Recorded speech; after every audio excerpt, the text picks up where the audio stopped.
Puji nama Tuhan. Shalom Bapak Ibu Jemaat yang terkasih. Shalom. Semua bersuka cita hari ini Bapak Ibu. Yang bersuka cita boleh saya lihat tangan-tangannya terangkat tinggi-tinggi. Sorakan haleluya.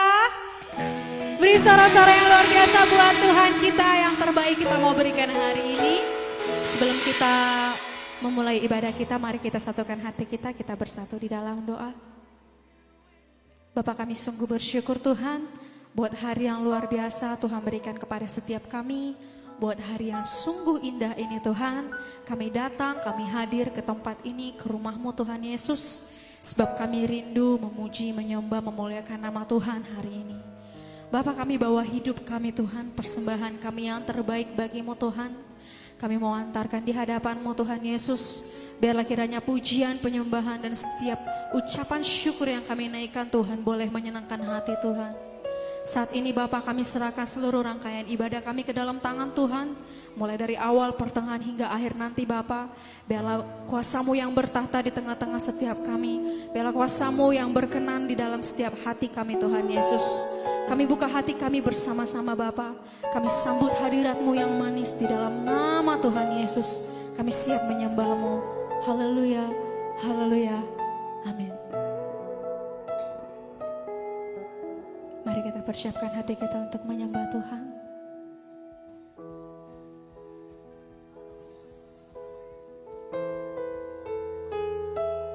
Ya Tuhanku,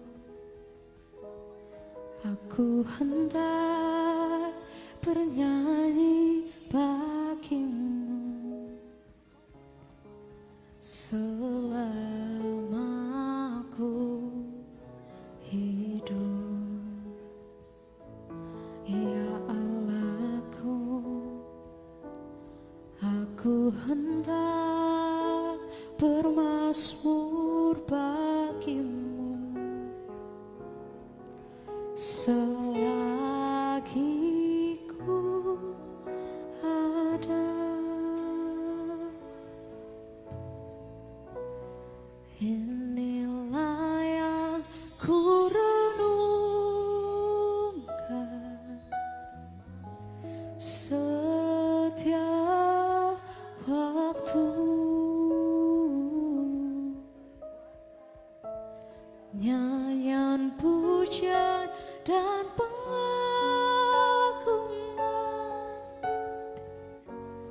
kepadamu.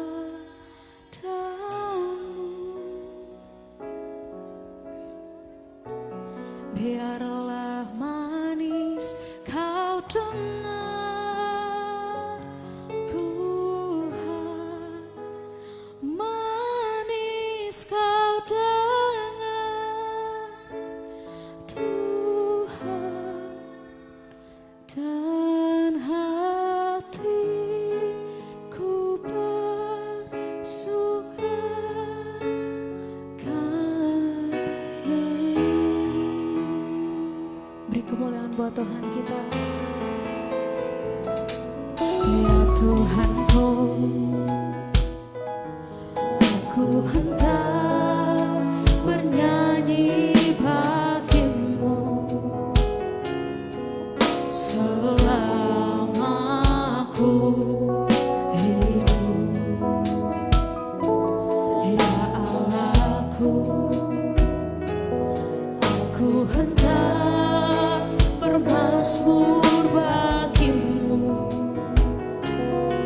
selagi ku ada. Mari panggil namanya dengan yakin. Ya Tuhanku,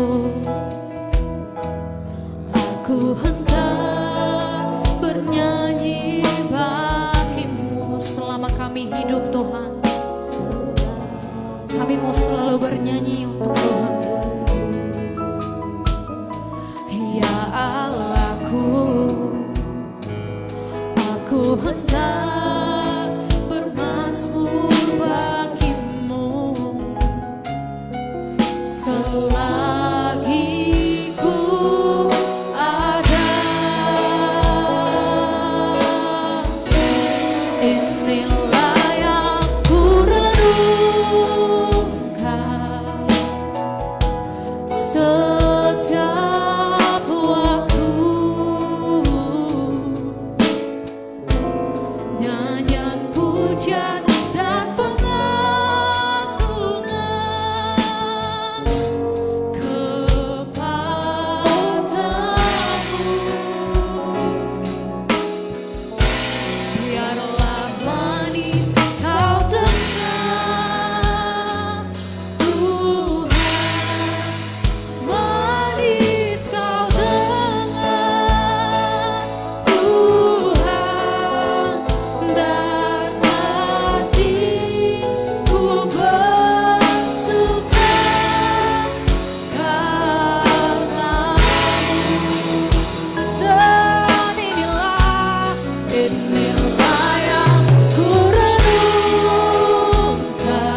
hati bersama-sama.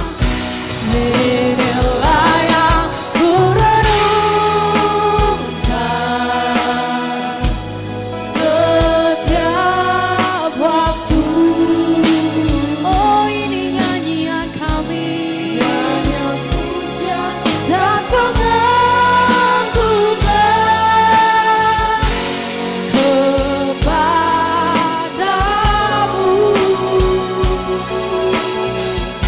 Biarlah manis kau dengar, Tuhan, manis kau dengar, Tuhan, dan hatiku bersuka karena-Mu.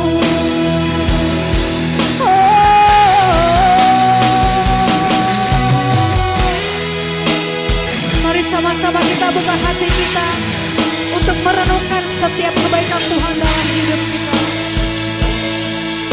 Mari nyanyikan produksimu,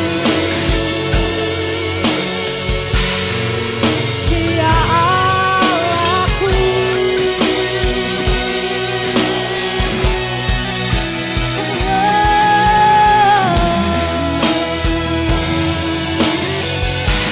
Hati kami limpah dengan puji-pujian akan Engkau ya Tuhan. Berkenanlah hadirat-Mu di dalam setiap hidup kami. Mari Engkau yang rindu lebih lagi memuji Tuhan. Sama-sama angkat tangan kita, buka hati kita bersama-sama. Naikkan pujian ini kembali. Inilah yang ku renungkan setiap waktu. Mari bawa pujian-Mu Bapak Ibu Saudaraku. Dan pengagungan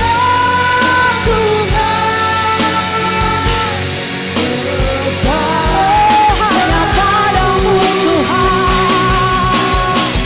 Biarlah manis kau dengar, Tuhan, manis kau dengar, Tuhan, dan hatiku bersuka karena-Mu. Inilah yang ku renungkan setiap waktu.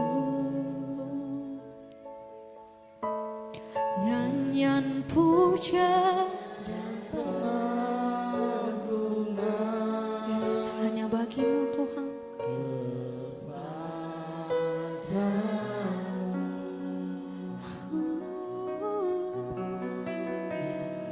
Manis kau dengar, Tuhan, manis kau dengar, Tuhan, dan hatiku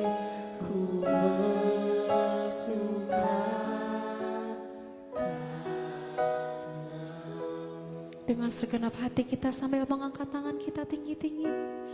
Inilah yang ku renungkan setiap waktu. Nyanyian puja dan pengagungan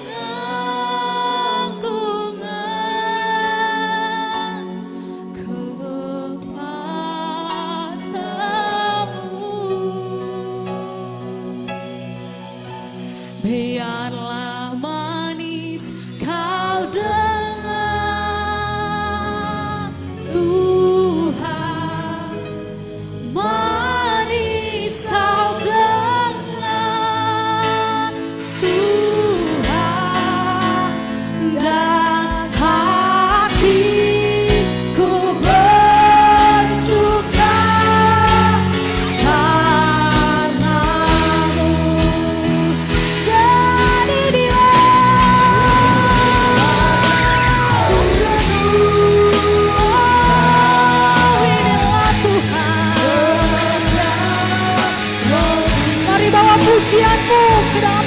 suci Tuhan.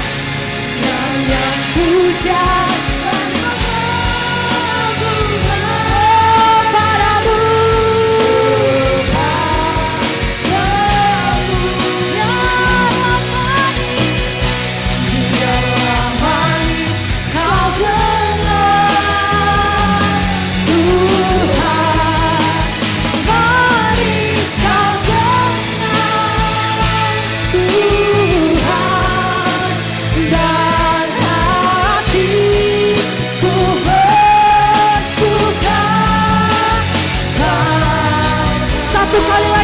sungguh-sungguh segenap hatimu katakan, Pembelanya ku renungkan setiap waktu. Ini nyanyian setiap kami yang puja dan pengagungan kepadamu.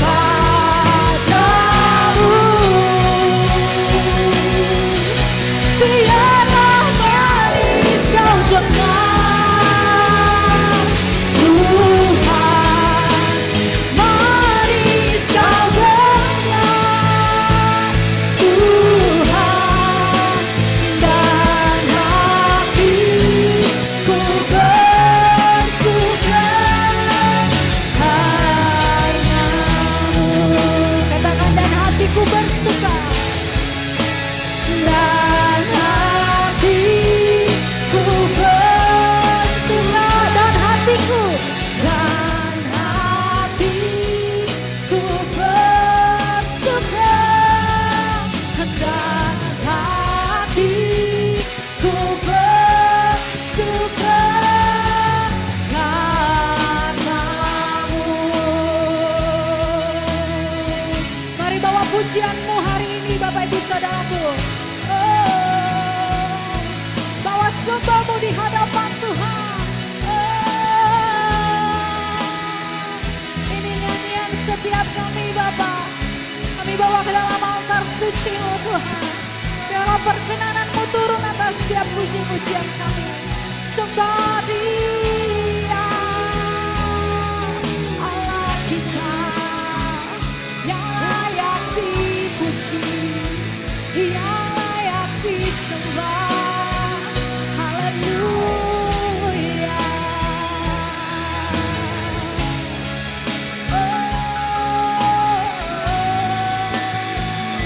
Kami sembahkan Tuhan, biarlah manis kau dengar setiap penyembahan kami, setiap pujian kami. Biarlah menyenangkan-Mu, menyenangkan hatimu. Haleluya, haleluya. Terima kasih.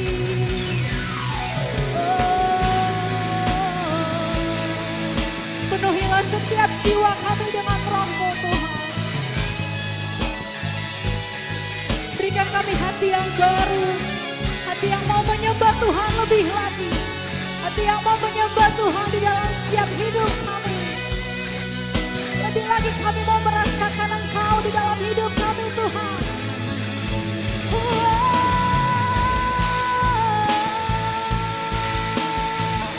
Mari angkat puji-pujianmu, angkat penyembahanmu Bapak Ibu Saudaraku. Jangan ada di antara kita yang berdiam diri. Mari sama-sama kita naikkan ucapan syukur kita di hadapan Tuhan. Sebab Tuhan terlalu baik di dalam hidup kita. Inilah puji-pujian setiap kami Tuhan.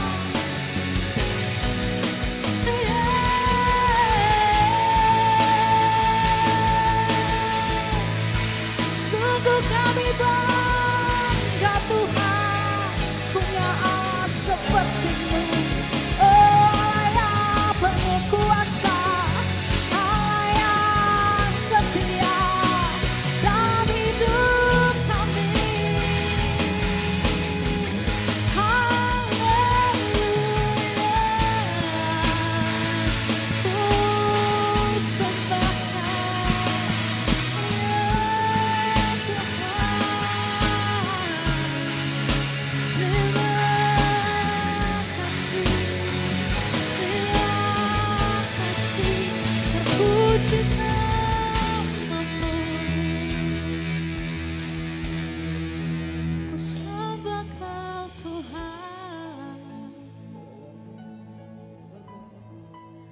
Ku puji namamu, inilah hatiku Tuhan,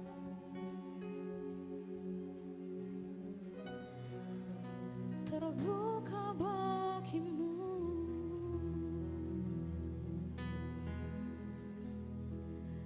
Sebab kau layak disembah, kau layak diagungkan.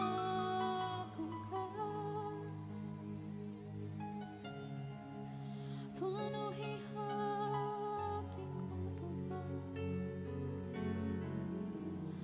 dengan hadirat-Mu.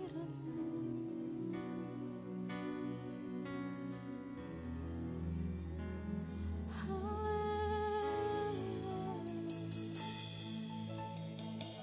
Mari sama-sama setiap hati ambil waktu saat ini Bapak Ibu Saudaraku. Ini waktu yang termanis untuk menyembah Tuhan, untuk mengangkat setiap suara kita, menghormati hadirat Tuhan saat ini. Mari sama-sama buka hati kita, izinkan Roh Kudus melembutkan setiap hati kita, sehingga pujian dan penyembahan yang kita naikkan biarlah manis didengar telinga Tuhan. Sebab saat ini Tuhan hadir di tengah-tengah setiap kita. Tuhan rindu melawat setiap hati kita. Mari kita buka hati kita bersama-sama Bapak Ibu. Mari kita fokuskan, kita pandang kasih Tuhan saat ini. Terima kasih Tuhan. Terima kasih ya Bapak. Sungguh kami bersyukur bisa menyembah Tuhan hari ini. Thank you Lord, thank you Jesus. Terima kasih Tuhan.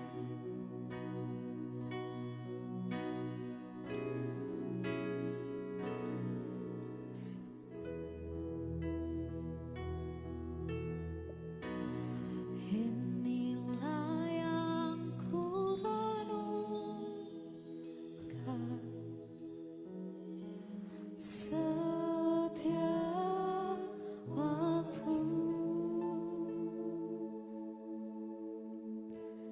Nyanyian puja dan pengagungan kepadamu. Biarlah puji-pujian ini manis didengar Tuhan. Yes.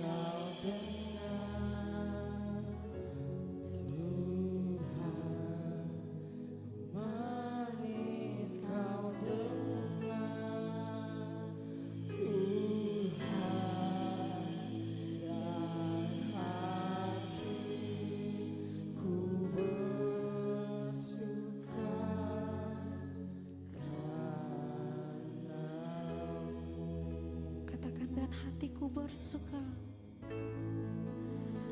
dan hatiku bersuka padamu.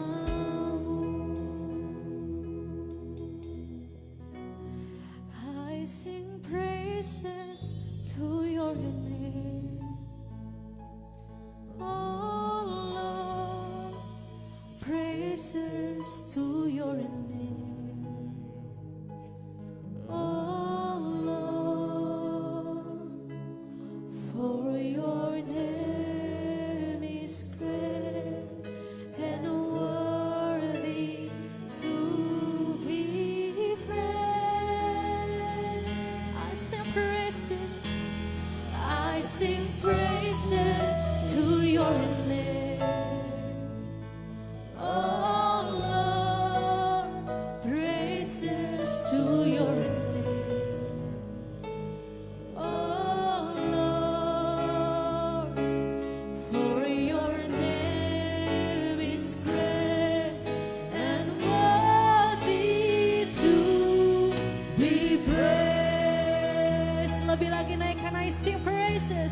I sing praises to your name. Oh Lord, praises to your name. Oh Lord, for your name is great and worthy to be praised.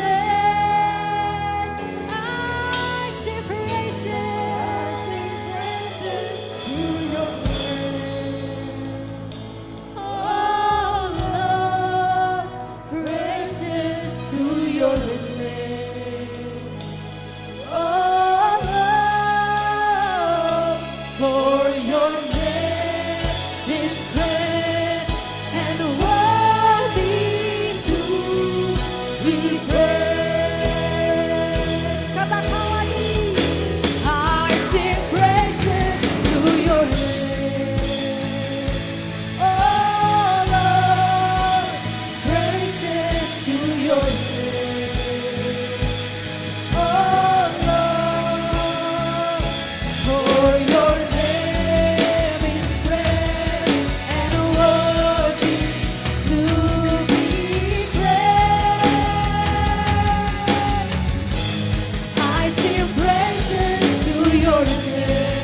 Sungguh benar Tuhan Yesus, sungguh nama-Mu besar dan layak untuk kami sembah, kami puji-puji, kami muliakan Tuhan. Saat ini Bapak kami rindu Tuhan Yesus, lebih lagi memuji nama Tuhan lewat puji-pujian kami, lewat sorai-sorai kami. Penuhi kami dengan sukacita-Mu yang kudus Bapak. Biarlah kiranya Tuhan Yesus, setiap kami yang rindu memuji, menyembah, memuliakan nama Tuhan, boleh menjadi kemuliaan bagi nama-Mu. Di dalam nama Tuhan Yesus kami siap memuji Tuhan. Yang siap memuji Tuhan bersama-sama katakan amin. Sekali lagi saya mau sapa Bapak Ibu Saudaraku yang terkasih. Shalom. Shalom. Berapa banyak di antara kita yang diberkati sepanjang minggu ini? Boleh lambaikan tangannya. Boleh berikan suara-suara yang terbaik buat Tuhan kita. Haleluya. Saya percaya setiap kita rindu memuji nama Tuhan, amin. Setiap kita rindu mau bersuka cita memuliakan nama Tuhan, ada amin. Amin. Yang sepakat katakan yes. Yes. Yes. Yes. Sebelum memuji Tuhan, sapa kiri kanannya dulu dong. Katakan mari bergembira bersama.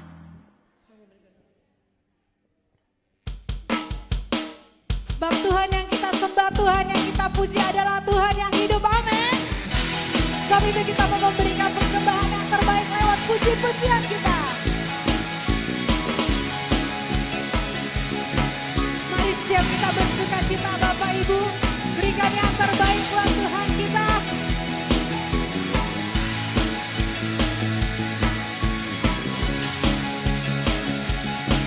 Bersama-sama kita katakan Anak Allah. Siapa? Yesus namanya, menyembuhkan, menyucikan. Bahkan apa?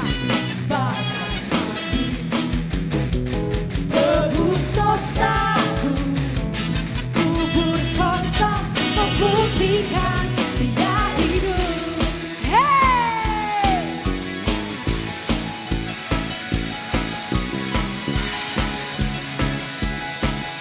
Satu kali lebih semangat, katakan Anak Allah. Serukan namanya Yesus namanya, amin. Menyucikan, menyembuhkan.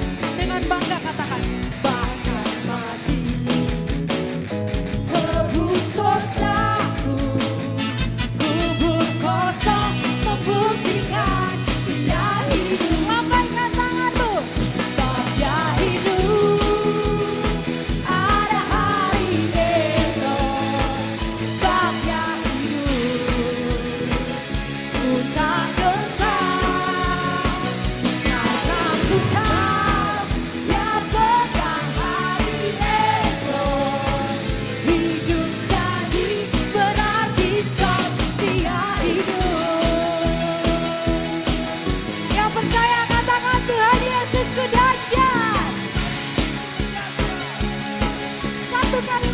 Bersuka cita.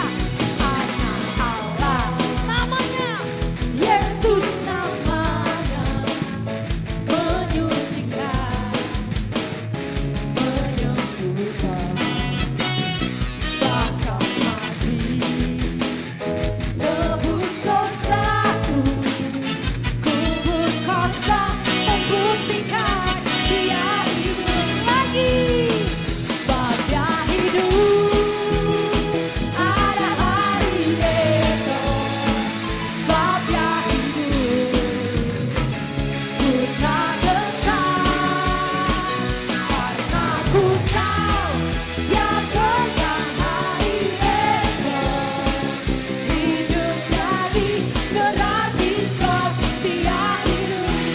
Tinggi-tinggi, sebab Dia hidup, ada hari esok. Sebab Dia hidup, ku tak gentar, karena ku tahu Dia pegang hari esok. Hidup jadi berarti.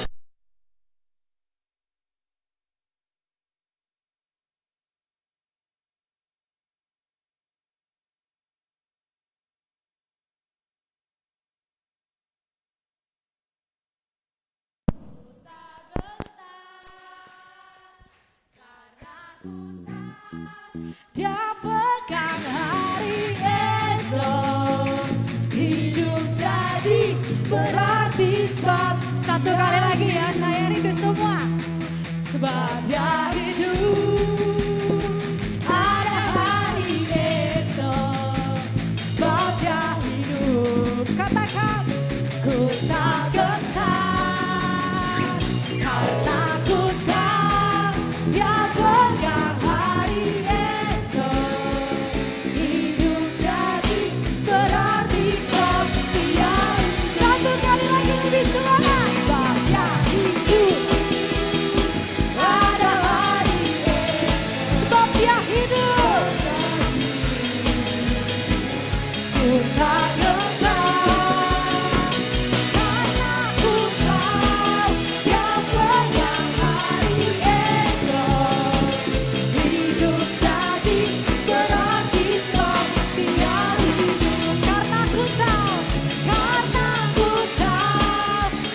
adalah Tuhan yang hidup. Amin.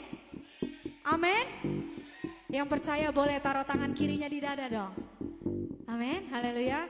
Fokus kita renungkan kebaikan Tuhan sambil angkat tangan kita tinggi-tinggi. Bersama katakan, sebab Dia hidup. Lagi katakan,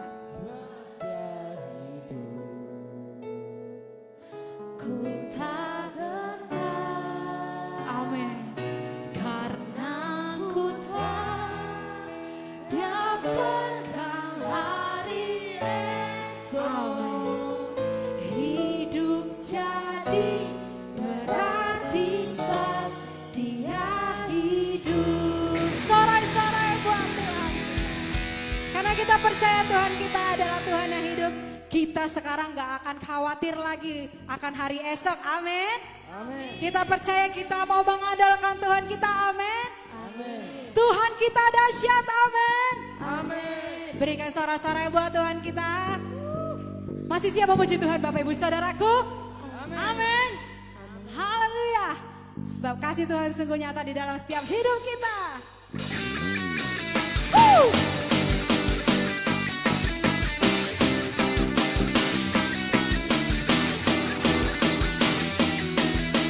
Bersama-sama kita katakan, seindahnya pelangi, secerahnya mentari. Siapa yang terindah?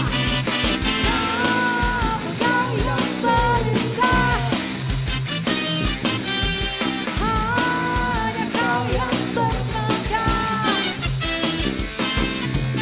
Walau badai menghadang, dan bumi pun bergoncang. Siapa yang setia Bapak Ibu? Kau kan setia. Berjalanku selamanya. Semua.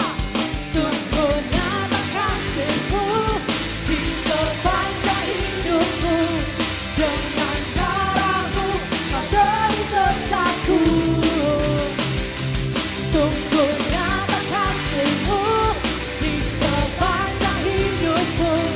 Setiap hatiku hanya untuk-Mu. Sorai-sorai buat Tuhan.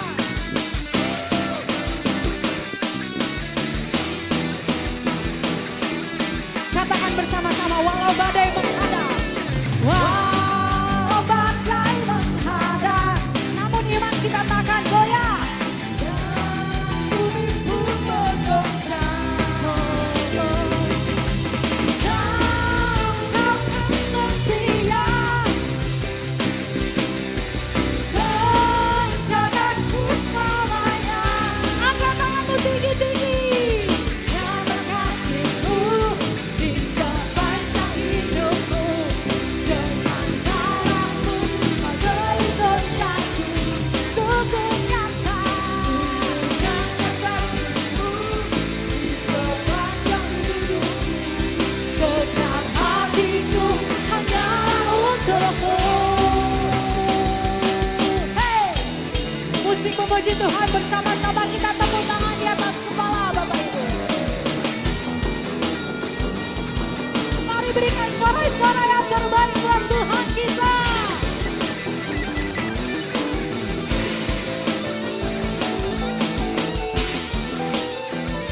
Saya rindu suara jemaat Tuhan saja terdengar. Sungguh nyata kasih-Mu di sepanjang hidup. Dengan apa Bapak Ibu? Dengan darah-Mu. Yes. Kau tebus dosaku. Lebih semangat lagi dong, katakan. Sungguh nyata kasih-Mu di sepanjang hidupku. Segenap hatiku hanyalah untuk-Mu. Lagi.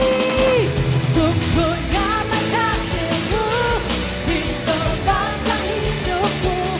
Dengan darah-Mu Kau tebus dosaku. Sungguh nyata kasih-Mu di sepanjang hidupku.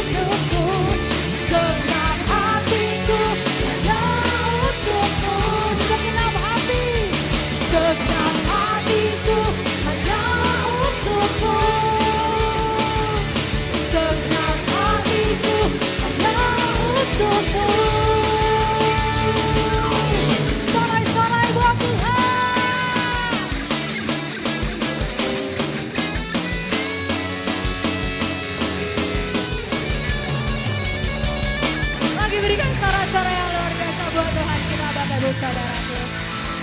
Haleluya. Kalau saya bilang Tuhanku, jawab dahsyat, dahsyat, dahsyat. Boleh? Tuhanku. Dahsyat, dahsyat, dahsyat. Masih kurang semangat. Lebih lagi Tuhanku. Dahsyat, dahsyat, dahsyat. Haleluya. Sebelum duduk katakan kiri kanannya, kamu luar biasa. Silakan duduk kembali Bapak Ibu Saudaraku yang terkasih. Saya mengundang anak-anak sekolah minggu untuk maju ke depan. Ya Yesus sayang, ya Yesus sayang, ya Yesus sayang, Dia sayang anaknya. Mari jemaat Tuhan kita arahkan tangan kita untuk memberkati adik-adik kita semuanya. Bapak yang baik, di depan kami ada adik-adik kami yang mau belajar mengenai kebenaran firman-Mu Tuhan. Pimpin mereka semuanya karena kami percaya dari kecil mereka sudah dididik untuk mengenal akan Engkau, mengenal kebenaran-Mu dan kami yakin percaya Tuhan. Sekali mengenal Yesus selamanya tetap menjadi milik Yesus. Kami percaya di dalam nama Yesus, anak-anak ini Tuhan 10 kali lipat lebih pandai dari orang-orang di luar sana yang tidak mengenal Engkau Tuhan. Kami percaya Engkau berkata dalam firman-Mu Tuhan, jangan menghalang-halangi anak kecil ini datang kepada Tuhan. Siang hari ini Tuhan, mereka datang menghadap hadirat-Mu, belajar mengenai kebenaran firman-Mu. Kami percaya mereka Kau berkati dengan luar biasa, tumbuh kembang mereka Kau berkati dengan limpah-Mu ya Tuhan. Juga Kau berkati kedua orang tuanya, para walinya, semuanya Tuhan yang mengantar mereka ke rumah-Mu ini kami percaya. Kau berkati usaha pekerjaan mereka, Kau berkati kehidupan mereka, Kau berkati kehidupan rumah tangga mereka ya Tuhan. Sehingga mereka boleh menjadi wakil-Mu di bumi ini untuk memberkati anak-anak ini menjadi anak yang berkenan kepadamu. Terima kasih Tuhan, anak-anak ini mau sekolah, kami percaya Engkau memberkati juga guru-guru sekolah minggu supaya boleh penuh hikmat-Mu, memberikan ilmu yang terbaik untuk anak-anak ini mengenal akan Engkau. Kita semua yang siap bersekolah minggu, sama-sama katakan, amin. Kita akan mendengarkan kebenaran firman Tuhan. Sebelumnya kita akan berikan korban persembahan kita yang pertama. Mari kita berikan dengan penuh sukacita. Kita satukan hati kita berdoa. Tuhan Yesus yang baik, sungguh kami bersyukur Tuhan untuk hadirat-Mu, untuk sukacita-Mu yang memenuhi setiap kami umat-Mu Bapa. Saat ini Tuhan Yesus, kami akan mendengarkan sebagian daripada perkataan-Mu Tuhan, firman Tuhan. Biarlah kiranya Tuhan Yesus kami boleh membuka hati kami bersama-sama sehingga firman itu boleh tertanam di dalam hati kami, boleh tinggal berdiam di dalam hati setiap kami Tuhan. Sebentar kami juga akan berikan korban persembahan kami yang pertama Bapa. Terimalah ya Tuhan, biarlah persembahan ini berbau harum di hadapan Tuhan dan menyenangkan hati-Mu. Saat ini Tuhan Yesus, kiranya Engkau yang memberkati setiap tangan-tangan yang berikan korban persembahan ini Bapa. Biarlah kiranya Tuhan Engkau yang membalas berlipat kali ganda di dalam setiap hidup kami. Kami siap memberi dengan penuh sukacita. Haleluya. Amin. Selamat memberi Bapak Ibu Saudaraku.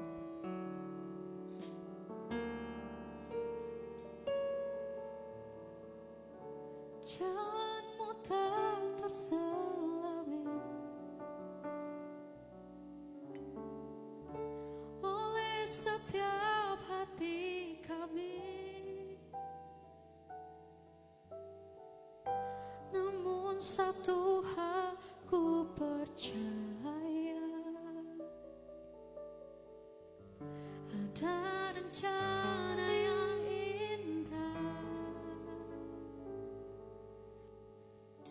tiada terduga kasih-Mu, heran dan besar bagiku. Arti kehadiran-Mu selalu nyata di dalam hidupku. Penyertaan-Mu sempurna, rencana-Mu penuh damai, aman dan sejahtera.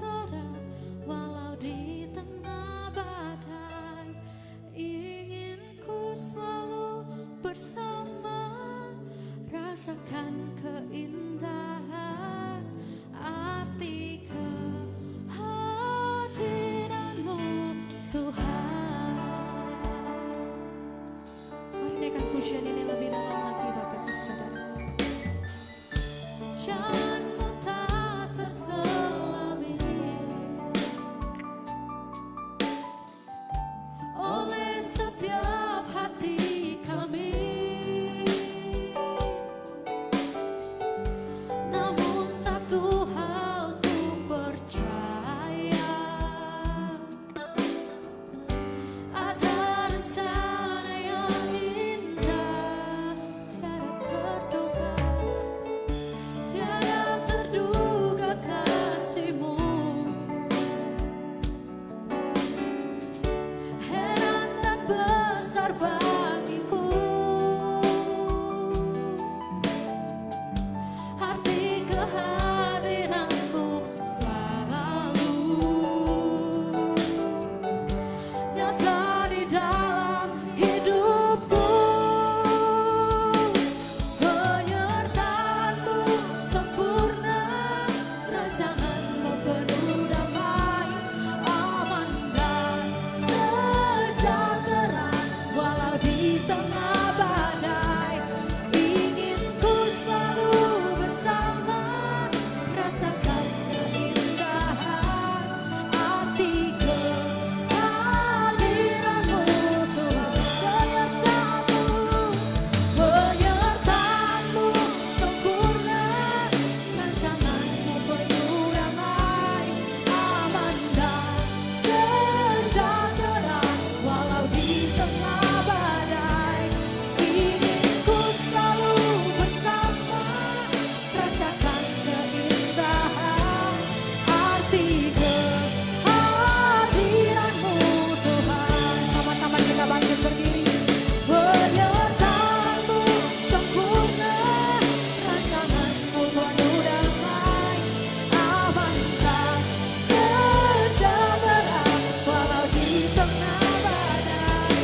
Ingin ku selalu bersama, rasakan keindahan arti kehadiran-Mu Tuhan. Penyertaan-Mu sempurna, rancangan-Mu penuh damai, aman dan sejahtera walau di tengah badai. Ingin ku selalu bersama, rasakan keindahan arti kehadiran-Mu Tuhan. Arti kehadiran-Mu Tuhan. Arti kehadiran-Mu Tuhan. Beri sorak-sorai kemuliaan bagi Tuhan. Haleluya.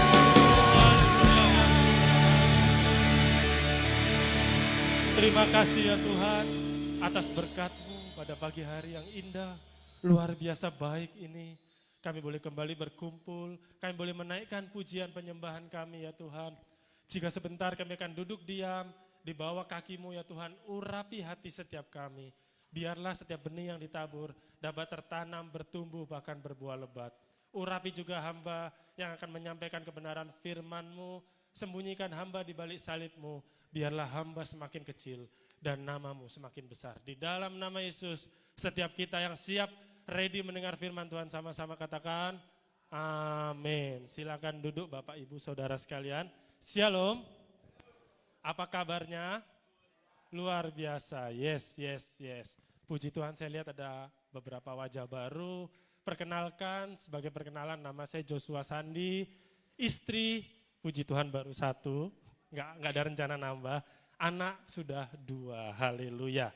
Jadi saya mau tanya dulu, siapa di sini tahu tahun ini gereja kita punya tema tahunan, tahun apakah tahun ini? Tahun visi misi. Multimedia bisa bantu? Tahun ini adalah tahun visi misi. Multimedia, PowerPoint-nya. Jadi Pak Gem, Bapak Gembala, titip salam, Tuhan memberkati. Pak Gem lagi ada di Jakarta, di keluarganya Ibu Gembala. Jadi Bapak Gembala tahun ini sudah menyampaikan bahwa tahun ini adalah tahun visi misi, dan puji Tuhan tidak sekedar visi-visi belaka, sudah ada aksi nyata. Tahun ini gereja kita begitu banyak program-program baru. Next slide mungkin, boleh? Ya, ini adalah KKR Broken Home. Tanggal 21 Januari itu ya, 21 Januari. 27 maaf, 27 Januari. Ada KKR Broken Home, begitu itu foto-fotonya luar biasa. Ternyata banyak anak-anak muda yang memiliki keluarga bermasalah. Tapi saya yakin melalui KKR kemarin banyak anak-anak muda dipulihkan, amin. Hubungan orang tua dan anak dipulihkan, keluarga-keluarga dipulihkan. Next slide. Nah ini kegiatan, sekarang sekolah minggu kita punya kurikulum. Ya ini ada video-videonya, ini ada kegiatan namanya Art and Craft. Art and Craft itu jadi bikin kerajinan tangan. Anak-anak sekolah minggu ada yang bikin, nah itu ada videonya. Sekarang pengajaran kita tiap bulan ada temanya untuk anak-anak sekolah minggu. Jadi guru-guru sekolah minggu sudah dibekali apa yang harus diajarkan, nggak sekedar asal. Hari ini anak-anak sekolah minggu ada nobar, nonton bareng. Nontonnya yang pasti bukan film SpongeBob ya, enggak. Nontonnya film rohani anak-anak. Jadi luar biasa. Next slide. Slide selanjutnya. Nah ini doa fajar. Kemarin tanggal 14 Februari. Tepat saat pemilu. Siangnya kita pemilu, subuh-subuh jam 5 kita berkumpul di sini mengikuti doa fajar. Siapa yang kemarin ikut doa fajar? Wah, lihat puji Tuhan tangan-tangan yang terangkat. Jujur ya, saya pertama meremehkan. Aduh, doa fajar ini paling 10-12 orang yang ikut. Luar biasa ternyata antusias. Ramai pagi-pagi datang memuji menyembah Tuhan. Dan sedikit bocoran, bulan depan kita akan kembali ada doa fajar. Yang semangat, mana suaranya? Tanggal 11 Maret, itu hari raya Nyepi. Kalau teman-teman saudara kita di Bali sedang sepi, tidak boleh bersuara, kita pun akan menyambut Tuhan dalam keheningan. Tanggal 11 Maret. Yang kemarin belum ikut doa fajar, ayo ikut. Yang sudah ikut, ikut lagi. Amin. Next. Banyak ini program gereja kita. Ini talk show. Ini ada videonya, boleh diputar. Pencet spasi aja. Ini adalah tanggal, saya pun lupa, 9 Maret di hari Sabtu akan ada talk show ibadah pemuda kita dengan tema diberkati untuk menjadi berkat. Dan narasumbernya ini bukan sembarangan. Ini adalah Bapak Matius Wow. Beliau ini adalah CEO dari Ononiha Pelita Kasih ya namanya kalau nggak salah. Itu adalah lembaga swadaya masyarakat di mana dia menyalurkan berkat untuk orang-orang di Pulau Nias. Yang luar biasa lagi, beliau ini dipercaya dari orang-orang Australia. Jadi orang-orang Australia kalau ingin membantu adik-adik teman-teman kita yang kurang beruntung di Nias, itu melalui beliau. Beliaulah yang menghandle bantuan dari Australia untuk dialirkan ke Pulau Nias. Mau dengar ceritanya nanti selengkapnya gimana? Datang tanggal 9 Maret, hari Sabtu itu jam 7 malam, beliau yang jadi narasumber. Kita talk show, kita tanya-tanya ke beliau. Luar biasa kisah hidupnya. Next slide. Nah ini dia sedikit bocoran lagi. Agak lama promo gereja ya. Kita ada retret. Siapa yang semangat untuk retret? Jadi ada 2 calon lokasi. Yang satu nanti hari Senin katanya David dan David Waruwu, ketua panitia akan pergi. Jadi puji Tuhan Senin kemarin saya nemenin David mensurvei salah satu lokasi yaitu Bukit Lawang. Siapa di sini pernah ke Bukit Lawang? Ya semua belum pernah, berarti harus ikut. Oh Bapak, ada beberapa yang pernah ya. Yang sudah pernah ikut, yang nggak pernah juga ikut. Haleluya. Jadi Bukit Lawang ini tempatnya bagus. Nanti kita itu retret termasuk di dalamnya itu kita ada trekking ke dalam hutan. Siapa yang semangat? Nanti kita siapkan tour guide-nya. Tour guide-nya kita akan trekking ke dalam hutan. Di dalam hutan itu kita bakal jumpa saudara kita, orang utan. Siapa di sini sudah kangen sama adik-adiknya orang utan ya kan? Jadi nanti bisa jumpa orang utan, itu pasti kalau orang utan. Monyet, kalau beruntung bisa jumpa ini burung merak. Saya dulu pernah trekking di sana, jumpa burung merak. Oh, ular Pak. Ya. Nanti kita goyang ular Pak. Jadi saya pribadi pernah jumpa burung merak. Di zoom sama Miko. Lalu ini burung merak. Siapa di sini pernah nampak burung merak? Ya, tapi belum pernah nampak langsung di hutan kan? Nah, ini nanti langsung di hutan. Katanya juga ada beruang, tapi beruang bukan yang besar kayak di Amerika yang jahat itu enggak. Beruangnya beruang madu, kecil jadi aman. Kalau yang beruang besar saya pun enggak berani, dia kecil aja beruang madu. Lalu ada banteng katanya. Jadi ini seru. Di situ ada sungai, terus banyak toko-toko. Jadi teman-teman mau beli oleh-oleh, mau belanja, mau makan, harganya murah-murah. Di sini semua siap untuk ikut retret, amin. Siapkan ya untuk dananya berapa, nanti panitia yang menyampaikan. Next slide. Nah, sekian saja saya promosi, sekarang baru masuk firman. Loh, dari tadi belum firman. Jadi firman saya beri judul Harga Yesus. Kita buka Markus 14 ayat 3 sampai 11, next. Saya undang teman-teman jemaat Bapak Ibu sekalian untuk bangkit berdiri. Kita baca ayat ini sama-sama dengan semangat ya. Kita baca bersama-sama dengan suara yang lantang. 1, 2, ya. Ketika Yesus berada di Betania, di rumah Simon si kusta, dan sedang duduk makan, datanglah seorang perempuan membawa suatu buli-buli pualam, berisi minyak narwastu murni yang mahal harganya. Dicurahkannya minyak itu ke atas kepala Yesus. Ayat 4. Ada orang yang menjadi gusar dan berkata seorang kepada yang lain, untuk apa pemborosan minyak narwastu ini? 5.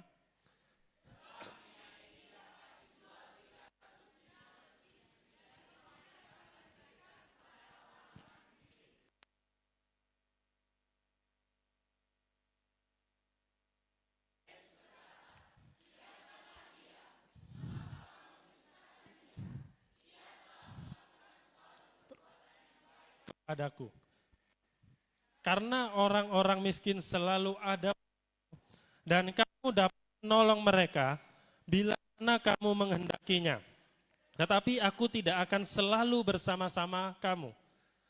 Ia telah melakukan yang lakukannya, tubuhku telah diminyakinya sebagai persiapan untuk penguburanku. 9. Aku berkata kepadamu, sesungguhnya di mana saja Injil diberitakan di seluruh dunia, apa yang dilakukannya ini akan disebut juga untuk mengingat aku. 10. Lalu pergilah Yudas Iskariot, salah seorang dari 12 murid itu, kepada imam-imam kepala dengan maksud untuk menyerahkan Yesus kepada mereka. Mereka sangat gembira waktu mendengarnya dan mereka berjanji akan memberikan uang kepadanya, kemudian ia mencari kesempatan yang baik untuk menyerahkan Yesus. Silakan duduk. Kenapa kita berdiri? Kita memberi penghormatan kepada firman Tuhan. Amin. Supaya semangat. Biasa jemaat baca firman, kalau berdiri kan lebih semangat. Ini ada sesuatu yang unik dari firman ini. Bahwa ada 2 kejadian disandingkan secara berurutan. Yang pertama, Maria memberikan minyak narwastu seharga 300 dinar kepada Tuhan Yesus. Tapi di hampir bersamaan setelah itu, tiba-tiba Yudas menjual Yesus. Tapi bukan sebuah kebetulan bahwa ini urut. Jadi saya hari ini mau menjelaskan tentang namanya harga. Sebelum itu kita harus tahu dulu apa sih harga. Harga itu adalah sebenarnya sesuatu yang subjektif. Itu adalah nilai yang kita berikan kepada suatu hal, suatu benda atau seseorang. Dan ini biasanya berbeda-beda tiap orang memberi harga. Contohnya, next slide Miko. Nah ini dia, ini apa? Ada yang tahu? Iya, lihat foto ini, enak juga ya nanti habis ibadah makan nasi padang. Haleluya. Nasi padang, harga normalnya berapa? 10, 15 sampai 20 ribu lah ya. Itu harga normal, rentang 10 sampai 20 ribu. Itu kita anggap pas untuk nasi padang. Tapi ternyata di beberapa restoran, nasi padang bisa berharga 30, 40 bahkan ada sampai 50 ribu. Pertanyaannya, sepi nggak restorannya?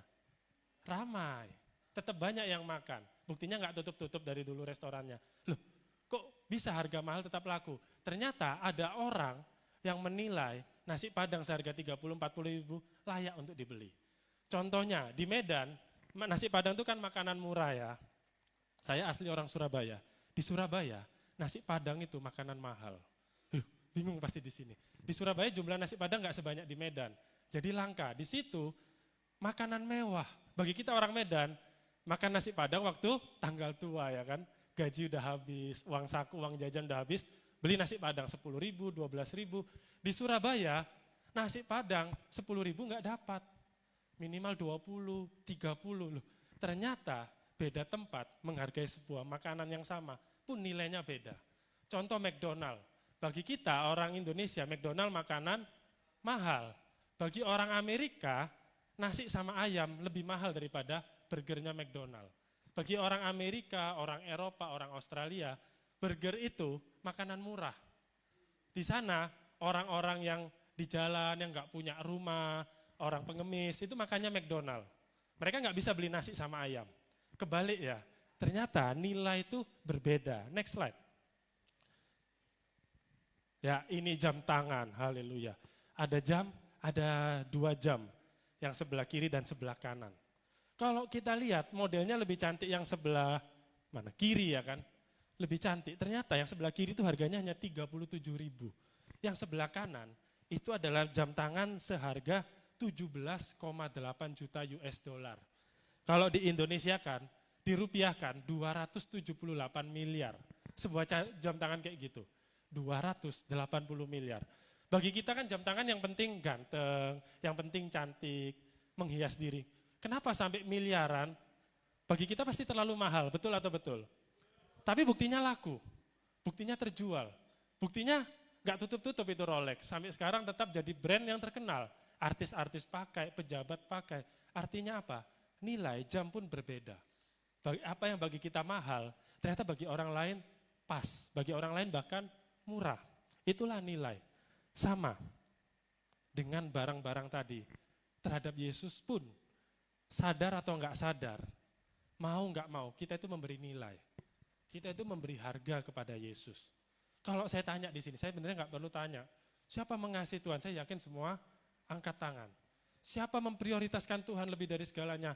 Semua pasti angkat tangan. Tapi coba saya tanya, berapa harga Yesus untuk kalian? Coba kita introspeksi. Berapa sih harga Yesus bagi kita? Seberapa mahal sih selama ini kita memberi harga kepada Yesus? Sudah cukup mahal kah? Atau jangan-jangan kita menghargai dengan murah? Next slide. Dari kisah tadi, kisah Markus tadi, saya ada 4 poin yang saya mau bagikan dari kisah Maria dan Yudas tadi. Yang pertama, harga Yesus sangat mahal. Markus 14 ayat 3. Ketika Yesus berada di Betania, di rumah Simon si Kusta, dan sedang duduk makan, datanglah seorang perempuan membawa suatu buli-buli pualam berisi minyak narwastu murni yang mahal harganya. Setelah dipecahkannya, leher buli-buli itu dicurahkannya, minyak itu ke atas kepala Yesus. Berapa harga minyak narwastu? Kita baca di ayat selanjutnya tadi sudah ditulis 300 dinar lebih. Next slide, enggak usah balik. Nah, berapa harga 300 dinar? Di zaman Tuhan Yesus, 1 dinar itu upah kerja sehari. Jadi 300 dinar itu setara gaji selama kurang lebih setahun. Dipotong tanggal merah, dipotong cuti bersama, dipotong hari Minggu kalau di sini, kalau di sana hari Sabtu. Artinya yang diberikan Maria itu adalah penghasilan dia selama setahun. Dia belikan sebuah minyak wangi bernama narwastu. Kalau kita anggap, kita berandai-andai, Maria itu orang Medan. UMR kota Medan saat ini itu 3.700.000 per bulan. Artinya minyak narwastu ini harganya 44 juta. Dan luar biasanya Samaria diapakan? Bukan disemprotkan ke badan Tuhan Yesus, bukan diciprat-cipratkan, tapi dipecahkan. Kalau udah dipecahkan, nggak bisa balik. Dia benar-benar berniat mengurapi Yesus dengan berapa? 44 juta yang dia beli. Pertanyaannya, apakah Maria itu orang kaya? Kita nggak tahu, karena di Alkitab nggak ditulis. Cuman ingat, di zaman Tuhan Yesus, Israel itu sedang dijajah oleh negara Roma, sekarang Itali. Negara jajahan jarang yang dijajah itu kaya. Betul dulu zaman Indonesia, waktu dijajah orang Belanda, ada yang kaya, orang Batak yang kaya ada, orang Jawa yang kaya ada, tapi sedikit. Mayoritas orang Batak, orang Jawa, orang Sunda di masa penjajahan Belanda miskin. Yang kaya siapa? Orang-orang Belanda. Saya nggak tahu Maria kaya atau miskin, tapi kemungkinan besar dia orang miskin karena dia bangsa jajahan. Artinya dia menabung. Dia menyimpan gajinya, mungkin tabungannya dibelikan minyak narwastu, dipecahkan, lalu diurap untuk mengurapi Tuhan Yesus. Bayangkan betapa berharganya Yesus di mata Maria. Bahkan penghasilan dia setahun, dia berikan untuk Yesus. Next slide. Berikutnya. Bagi Maria, Yesus lebih dari segalanya. Lebih dari karir, tabungan, harta, bahkan lebih dari nyawanya. Ini loh harga Yesus bagi Maria. Kita belajar. Ternyata Maria memberi harga Yesus yang begitu tinggi. Tabungannya semua diberikan untuk Tuhan Yesus. Berikutnya, poin kedua yang saya dapatkan dari kisah ini adalah dihina dan dimarahi. Next slide. Ada orang yang menjadi gusar dan berkata seorang kepada yang lain, untuk apa pemborosan minyak narwastu ini? Sebab minyak ini dapat dijual 300 dinar lebih dan uangnya dapat diberikan kepada orang-orang miskin. Lalu mereka menegur, bukan, memarahi perempuan itu. Bayangkan ya, dari sini saya belajar, Maria tidak sedang cari muka. Maria tulus memberi karena apa? Bayangkan ada orang memberi begitu besar untuk Tuhan Yesus. Bukannya dipuji, malah dimarahi. Bayangkan ya, justru dimarahi. Bayangkan ini dan siapa yang memarahin Maria? Itu adalah bukan orang sembarangan. Yang memarahi Maria adalah murid-muridnya Tuhan Yesus sendiri. Di kitab Yohanes dicatat yang ngomong, buat apa pemborosan kasih ke orang miskin itu namanya Yudas Iskariot. Tapi murid-murid lain setuju sama Yudas Iskariot. Murid-murid Tuhan Yesus ngomong, pemborosan buat apa, bodoh kali ini Maria. Mending uangnya untuk orang miskin. Bayangkan, sudah memberi, sudah berkorban, malah dihina, malah dimarahi. Padahal murid-murid itu enggak sadar. Saat mereka memarahi Maria, saat mereka menghina Maria, secara enggak langsung mereka itu sedang menghina Yesus. Mereka itu sedang ngomong, Tuhan Yesus enggak layak dapat narwastu semahal itu. Ngapain kamu kasih? Maria, mending kasih ke orang miskin. Sayang kalau dikasih ke Tuhan Yesus. Benar apa benar? Murid-murid tanpa sadar, mereka itu sedang merendahkan Tuhan Yesus. Murid-murid memberi nilai Yesus murah. Maria memberi nilai Tuhan Yesus tinggi. Bagi Maria, narwastu ini enggak ada apa-apanya dibanding Tuhan Yesus. Bagi murid-murid, narwastu terlalu mahal untuk Tuhan Yesus. Itu yang terjadi. Hati-hati. Jangan-jangan kita yang masuk golongan murid-murid. Kita memberi nilai murah kepada Tuhan Yesus, tapi lihat teman kita memberi nilai mahal kepada Tuhan Yesus, kita iri, kita marah, kita marahin dia. Ngapain kamu begini, ngapain begitu? Tapi memang saat kita mulai bayar harga, saat kita mulai memberi harga yang mahal kepada Tuhan Yesus, ini pasti kita alami. Dihina, dicela, kayak contohnya kemarin, doa fajar. Mungkin keluarga kita, mungkin teman kita bakal ada yang komen, ngapain kau doa fajar pagi-pagi? Doa di kamar aja kan bisa. Ngapainlah dibohongi gereja kamu itu. Ngapain kamu pelayanan? Percuma. Ngapain ikut Tuhan? Nanti kalau enggak kita di pergaulan kita, Pak Pendeta lewat, Pak Pendeta lewat. Siapa pernah ngalami gitu? Orang suci, penghuni surga. Kita disindir-sindir, kita dihina. Tenang saudara, itu artinya kita di track yang tepat. Saat kita mulai memberi harga yang mahal, kenapa kita dimarahin, kenapa kita disindir? Karena orang-orang ini tadi menghargai Yesus dengan murah. Mereka enggak terima ada orang yang menghargai Yesus dengan mahal. Paham ya sampai di sini ya, amin. Next slide. Bukan pujian manusia yang kita cari, tapi pujian dari Tuhan. Ini masuk ke poin ketiga, berikutnya. Yaitu pujian Tuhan.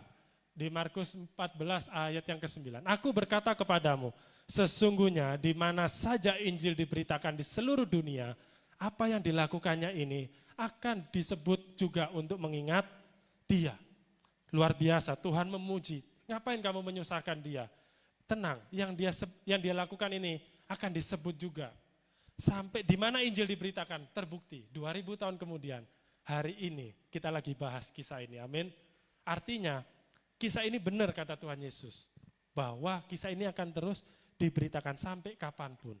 Saya mau tanya, siapa di sini menurut teman-teman novel buku apa yang terbaik? Novel. Ayo, ada yang tahu? Hardy ya tahu. Dia mungkin udah baca bocoran saya. Next slide. Ini adalah novel yang bernama Harry Potter. Siapa di sini tahu Harry Potter? Sedikit. Oh tahu ya, hampir semua tahu. Ini Harry Potter adalah novel ciptaan J.K. Rowling yang sangat-sangat terkenal. Saya sendiri sudah baca 7 bukunya. Tapi nggak pernah beli, pinjam punya teman.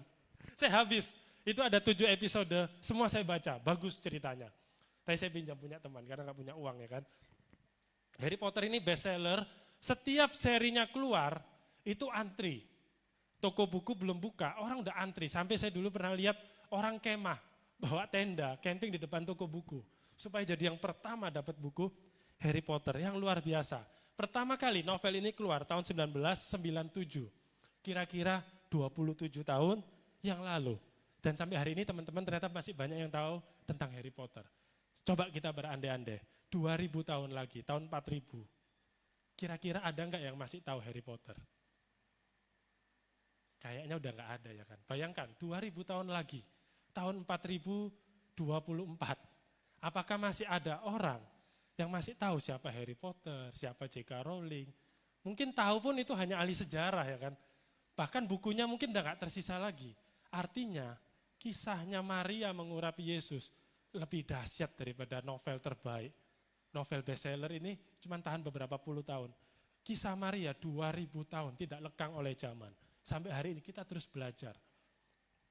Ini sesuatu yang luar biasa. Bahkan saking pentingnya kisah Maria ini di Alkitab ditulis di 4 Injil berbeda. Matius, Markus, Lukas, Yohanes. Semua menulis kisah Maria mengurapi Yesus. Artinya ini kejadian lebih penting dari mujizat pertama Tuhan Yesus di Kana. Mujizat Tuhan Yesus di Kana hanya ditulis di kitab Yohanes. Mujizat pertama Tuhan Yesus mengubah air jadi anggur hanya ditulis di Yohanes. Kisah ini ditulis di 4 kitab berbeda. Artinya Tuhan mau ngomong, belajar dari Maria. Belajar dari Maria. Beri harga yang mahal. Ini pujian dari Tuhan. Kalau kita mulai memberi harga yang mahal kepada Tuhan Yesus, dunia menolak kita. Orang menghina kita.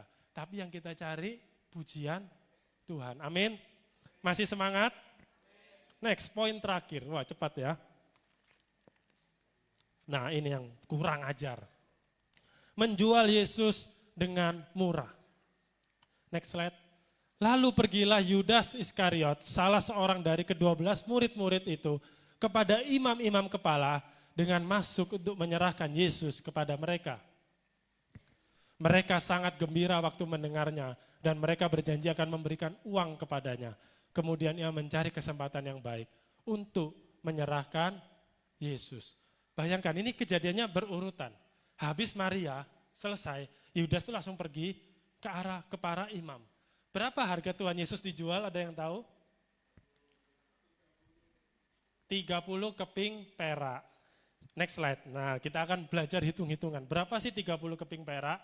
Jadi keping perak ini para ahli belum sepakat. Karena di zaman Tuhan Yesus ada 3 atau 4 mata uang yang menggunakan perak. Jadi diperkirakan harga 30 keping perak itu sekitar 1,9 juta sampai 6,9 juta ya, 2 sampai 7 juta. Itu harga Yudas menjual Tuhan Yesus. Dan yang kurang ajarnya di zaman itu harga budak itu 30 keping perak. Jadi bagi Yudas Tuhan Yesus itu enggak lebih dari seorang budak. Jadi zaman dulu kan budak diperjualbelikan ya. Jadi di zaman Tuhan Yesus budak itu dijual pasarannya 30 keping perak. Dan Tuhan Yesus dijual dengan harga yang sama. Kan luar biasa, kebangetan ini. Si Maria memberi 44 juta untuk mengurapi Tuhan Yesus. Yudas menjual Yesus untuk, kita anggap 7 juta, hanya untuk 7 juta rupiah. Sesuatu yang terlalu murah. Jadi semurah itu loh. Jadi bagi Yudas Tuhan Yesus itu hanya untuk dimanfaatkan. Next slide, bahkan kita bisa belajar dari kisah Delilah dan Simson. Kita baca sama-sama, saya nggak nampak, saya baca di sini aja. Ini judulnya Simson dan Delilah. Lalu datanglah raja-raja kota orang Filistin kepada perempuan itu sambil berkata, cobalah bujuk dia untuk mengetahui karena apakah kekuatannya demikian besar. Dan apakah dengan kami dapat mengalahkan dia dan mengikat dia untuk menundukkannya. Maka kami masing-masing akan memberikan 1.100 uang perak kepadamu. Simson dijual oleh Delilah seharga 1.100 keping perak. Yesus dijual sama Yudas 30 keping perak. Bayangkan, Simson itu jauh lebih mahal, 1.100 keping perak harganya Simson. Sedangkan Yesus 30 keping perak.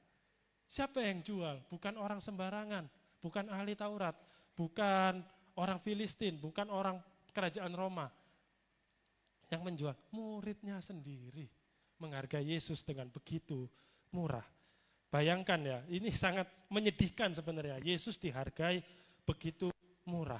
Ini kan sebuah anomali. Ternyata ada seseorang menghargai Yesus begitu mahal, tapi ada juga yang menghargai begitu murah.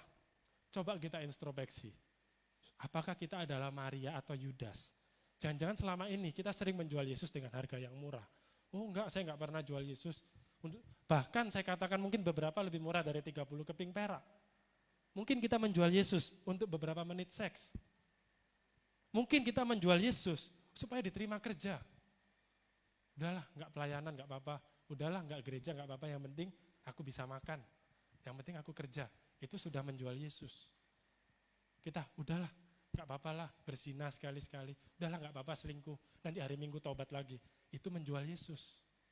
Lebih murah dari 30 keping perak. Saat demi jabatan, kita kompromi. Udahlah, korupsi sedikit enggak apa-apa. Itu mendukakan Yesus. Itu tidak langsung, kita juga sedang menjual Yesus. Tanpa kita sadari, kita sering menghakimi Yudas. Ih, pengkhianat.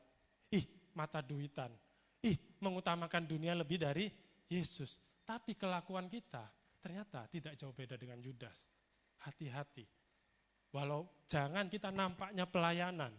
Jangan kita nampaknya WL, singer, guru sekolah minggu luar biasa di gereja. Tapi di kehidupan sehari-hari kayak Yudas. Yudas pun pelayanan. Yudas pun mengikut Yesus. Yudas bendahara.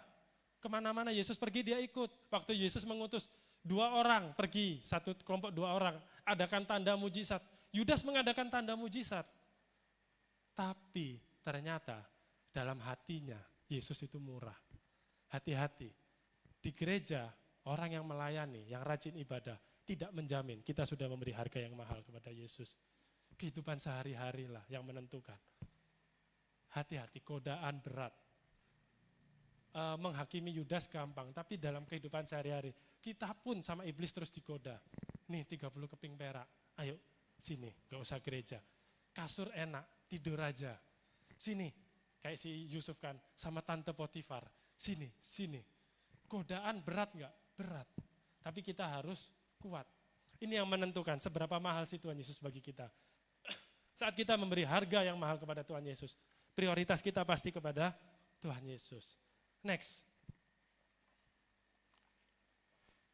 Saya pernah cerita kisah ini di ibadah pemuda sekitar 3-4 tahun yang lalu. Karena banyak wajah-wajah baru saya ceritakan ulang. Ada satu tokoh yang sangat memberkati saya sekali. Namanya Louis Ibaraki. Dia orang Jepang. Namanya benernya Ibaraki siapa gitu. Louis itu nama baptisnya. Dia bernama Louis Ibaraki.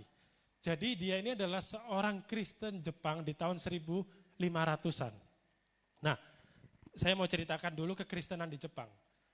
Kristen pertama kali masuk di Jepang itu tahun 1549, sekitar 500 tahun yang lalu, 1549. Dibawa seorang misionaris Katolik bernama Francis Xavier. Francis Xavier ini tiba tahun 1549. Di situ dia mulai melakukan penginjilan, di situ dia mengenalkan Yesus. 38 tahun kemudian, dia bisa berhasil memenangkan 200.000 orang. Jadi tahun 1587, tahun 87, ada 200.000 orang Jepang yang percaya sama Tuhan Yesus. Nah, Di saat itu pertama orang Kristen ini diterima. Di sini mungkin ada yang tahu awal kekristenan masuk itu Jepang dipimpin oleh satu kaisar namanya Nobunaga Oda. Ada yang pernah dengar enggak? Nobunaga Oda waktu itu welcome sama kekristenan, enggak apa-apa. Tapi tahun 1587 saat kekristenan berkembang pesat, kaisar pun berganti. Namanya Toyotomi Hideyoshi. Ada yang pernah dengar? Jadi si Hideyoshi ini anti-Kristen. Dia takut bahwa nanti orang-orang Kristen ini akan menggulingkan pemerintahannya. Karena Jepang itu punya satu agama kepercayaan namanya Shinto. Agamanya Jepang, sampai sekarang masih ada. Agama Shinto itu menyembahnya dewa matahari. Dan mereka percaya kaisar itu titisan dewa matahari. Jadi bagi orang Jepang, kaisar itu hampir kayak dewa. Hampir kayak Tuhan. Sedangkan kekristenan kan tidak percaya itu. Jadi si Hideyoshi ini merasa jangan-jangan nanti orang Kristen menyesatkan orang Jepang, gak mau ngakui aku lagi sebagai kaisar. Mulailah dia bikin undang-undang, dipersekusilah orang-orang Kristen. Dilarang Alkitab dibakar, gereja-gereja dibakar, misionaris-misionaris dipulangkan, diusir. Dan setiap orang Jepang dituntut untuk mengakui bahwa hanya kaisar, dewa satu-satunya. Harus tunduk sama kaisar. Sabar Miko, kok cepat kali ini sudah ditayangkan. Jadi tahun 1597, singkat cerita, pemerintah Jepang itu menetapkan agama Kristen adalah agama yang ilegal. Bahkan saya pernah nonton filmnya, saya lupa judulnya apa. Yang main itu, siapa? Spider-Man itu siapa? Andrew Garfield. Di sini ada yang tahu Andrew Garfield? Dia ganteng, mirip-mirip kayak saya itu Andrew Garfield itu. Dia mengisahkan Jepang tahun ini, 1600 atau 1500-an, penyiksaan Jepang. Di sana orang-orang Jepang itu disuruh meludahi Alkitab. Jadi orang-orang Jepang ini nanti misalnya saya polisi, saya pergilah misalnya ke Tanjung Morawa. Orang-orang Kristen ini saya rahasia. Di Tanjung Morawa rumahnya saya geledah semua, yang ketemu salib, ketemu lukisan Yesus, lukisan Bunda Maria, Alkitab, langsung saya tangkap. Saya kumpulkan, saya bariskan begitu. Ini terjadi benar di Jepang, baris, saya taruh Alkitab di lantai. Saya suruh mereka satu persatu meludahi Alkitab. Yang meludahi Alkitab artinya aman, kita terima kembali. Tapi yang menolak untuk meludahi Alkitab, kita tangkap, kita hukum mati. Dan hukuman matinya macam-macam. Ada yang disalib, ada yang digantung, ada yang dimasukkan ke danau yang beku, dicemplungin ke danau beku, tinggal kepalanya doang, ada yang dibakar hidup-hidup. Setakut itu waktu itu pemerintah Jepang sama orang Kristen. Tapi hebatnya, orang-orang Jepang ini makin ditekan, makin cinta sama Tuhan Yesus. Makin sayang, berkembang. Sampai singkat cerita, tanggal 5 Februari 1597, tertangkap 24 orang sedang melakukan penginjilan di kota namanya Kyoto. Kyoto waktu itu adalah ibu kotanya Jepang. Jadi 24 orang ini sedang menginjil, ditangkap. Akhirnya dijatuhi hukuman mati. 24 orang ini dijatuhi hukuman mati, tapi hukuman matinya enggak di kota Kyoto, di kota Nagasaki. Siapa di sini tahu Nagasaki? Yang dibom Amerika itu, yang hancur. Ya ini kota yang sama. Jadi di tahun 1500-an, Nagasaki itu kota dengan jumlah Kristen terbanyak di Jepang. Jadi pemerintah Jepang sengaja menghukum mati orang-orang Kristen ini di Nagasaki untuk peringatan. Balik kalian ke agama Shinto. Kalau kalian Kristen, kalian mengalami hal yang sama. Dan jarak Kyoto ke Nagasaki ini 780 km. Saya cek kurang lebih jaraknya kayak dari kota Medan ke kota Padang. 708, lebih jauh lagi dari Pekanbaru. Pekanbaru cuma 600 kilo, 780 kilo. Medan ke kota Padang. Persis sama. Kyoto ke itu jaraknya sama. Medan Padang 785, cuma beda 5 kilo aja. Dan mereka dipaksa jalan kaki di bulan Januari. Di mana Jepang kalau Januari itu sedang musim dingin, gak dikasih jaket. Jalan dari Kyoto menuju ke sana itu menghabiskan waktu 28 hari. Karena apa? Di tiap desa berhenti. Jadi misal, ini perumpamaan aja dari Medan ke kota Padang. Kan misal melewati Tanjung Morawa. Di Tanjung Morawa berhenti. Ditaruh di tengah kota, disiksa di hadapan rakyat Tanjung Morawa. Dan warga Tanjung Morawa yang mau meludahi, yang mau ikut nyiksa, welcome, silahkan. Udah, istirahat, besok jalan lagi. Sampai tebing tinggi ya kan. Berhenti tengah tebing tinggi. Di tebing tinggi disiksa lagi di depan umum. Udah selesai disiksa, istirahat, besok jalan lagi. Di mana habis gitu, tebing tinggi, di tebing disiksa lagi. Di Siantar disiksa sampai kota Padang. Seperti itu kisahnya si 24 orang Kristen ini. Tapi luar biasanya, waktu mereka disiksa di salah satu desa menuju ke Nagasaki ini, tiba-tiba ada 2 orang Kristen tergerak sama orang-orang ini. Mereka padahal nggak ditangkap, pemerintah Jepang nggak tahu mereka Kristen, mereka ngaku mereka Kristen. Dia lagi disiksa, mereka maju 2 orang, kami juga Kristen, siksa kami kayak mereka. Jadi yang awalnya berangkat 24 orang, di tengah perjalanan nambah 2 orang, 26 orang akhirnya jalan. Lanjut di tiap kota disiksa. Dan di antara 26 orang ini ada 2 anak kecil, usia 14 dan usia 12 tahun. Yang 14 tahun namanya Thomas Kosaki, dan yang 12 tahun namanya Ibaraki, ini patungnya. Patung dia, si Ibaraki ini masih umur 12 tahun. Karena Ibaraki ini kan masih imut-imut, ganteng juga kan patungnya kayak gitu. Masih kecil, masih muda, orang itu kasihan sama dia. Singkat cerita di sebuah kota, di kota ini ada gubernur. Gubernur di provinsi itu ngelihat penyiksaan ini, dia kasihan sama sama Ibaraki. Akhirnya setelah mereka selesai disiksa, dipanggillah Ibaraki sama si bapak gubernur ini. Dia ngomong, kamu masih kecil, ngapain kamu ikut gerakan-gerakan gak jelas kayak gitu. Masa depanmu masih cerah. Udah tinggalkan aja Tuhan Yesus, kata si gubernur. Kalau kamu tinggalkan Tuhan Yesus, ku angkat kamu jadi anak, angkat. Soal jabatan nanti ku kasih, sekolah gratis, makan gratis, jadi anak angkat saya. Si gubernur menawar itu. Tahu jawaban Ibaraki apa? Ibaraki ngomong, gak mungkin aku meninggalkan Tuhan hanya untuk hal dunia. Kenapa gak kamu aja yang tinggalkan itu ikut aku? Dia jawab gitu ke si gubernur ini. Akhirnya gubernur ini mungkin namanya pejabat kan sombong. Tersinggunglah, digitukan sama anak kecil kan. Akhirnya si gubernur ikut nyiksa. Jadi gubernur ini awalnya mau menolong karena tawarannya ditolak. Dia marah, dia ikut menghina, ikut disiksa lah sama gubernur ini, menyiksa habis si Ibaraki ini. Akhirnya setelah 28 hari disiksa dan jalan dari Kyoto, nah ini baru Miko, silakan next slide. Tibalah mereka di sebuah kota Nagasaki. Ternyata di Nagasaki itu ada sebuah bukit, udah disiapkan 26 salib. Jadi udah ada 26 salib, udah siap untuk mereka. Dan sebelum mereka disalibkan, dikasih kesempatan terakhir untuk ke Algojo. Masing-masing ini ada Algojonya yang menyalibkan mereka untuk menyangkal Yesus terakhir kalinya. Kalau mereka menyangkal Yesus, gak jadi disalib. Akhirnya semua satu persatu jumpa Algojo, tibalah giliran Ibaraki ini. Jumpa sama Algojo. Algojo ini tergerak juga sama Ibaraki. Karena Ibaraki imut-imut. Akhirnya si Algojo ini berusaha merayu supaya Ibaraki ini gak usahlah ikut Yesus. Udah sangkal aja kamu selamat, gak akan disalibkan. Tapi lagi-lagi luar biasa, seorang bocah 12 tahun menjawab, gak mungkin aku biarkan Tuhan Yesus menunggu lebih lama lagi. Dia udah nunggu aku di surga. Terus dia habis gitu tanya, yang mana salibku? Terus si Algojonya nangis.